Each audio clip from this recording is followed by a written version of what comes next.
ที่อายได้กินปิ้งไก่คิดฮอดแต่หน้าซ้ำไว้อยากไปเซโนเรือล้นวอนน้องสงสารอายแด่แม่สาวนาโนนเมตตาไอ้แด่จับคนอยากดำนาโนนคอยน้องดีนา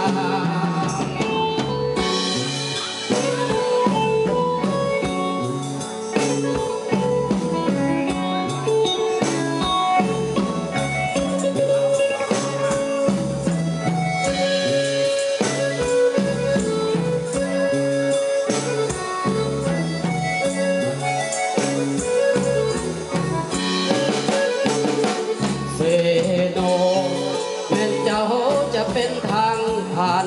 แต่เจ้ายังมีตำนานก้าวขานปิ้งไก่แซ่บหลายผ่านไปหลายคราวจนมีสาวที่งามฟังจัดดีจึงห้องเพลงฝากไปมอบให้ผู้สาวเซโนไปเซโน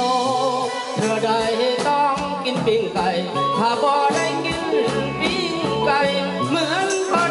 ไปเซโนขอบใจเด้อนะที่แม่บางให้เบอร์โทรย้อนอยากเป็นเคยเซโนจึงขอเบอร์โทรหน้ามนวันใดที่อายนั้นกินปิ้งไก่กินฮอดแต่หน้าซ้ำไว้อยากไปเซโนเรือล้นวอนน้องสงสารไอแด่แม่สาวนาโนนเมตตาไอแด่จับคน